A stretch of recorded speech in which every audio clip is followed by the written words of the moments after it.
Šiandien mokysimės lankstyti drugelį iš popieriaus. Mums reikalingas kvadratinis popieriaus lapas. Iš pradžių lenkime įstrižai. Na taip va. Ir į kitą pusę. Įstrižai.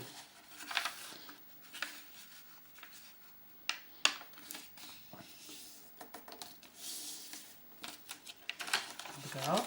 Ir vieną kartą taip.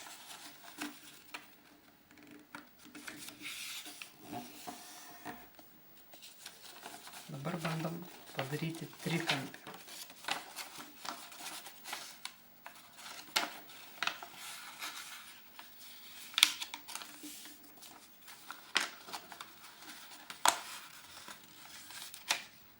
Štai toks gausis trikampis. Dabar šitus kampus lenkime žemyn.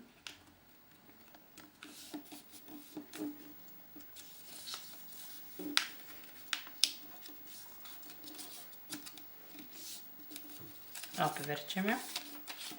Šitą kampą lenkiame į viršų, kad biškį išlystų viršui. Ir šitos atsikišusius kampelius lenkiame žemyn.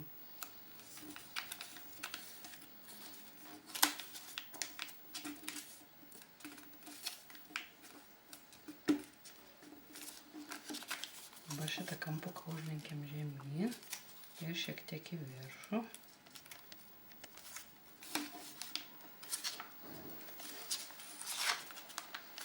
Apverčiam. Dabar lenkiame drugelį per pusę. Ir užlenkiam kampus.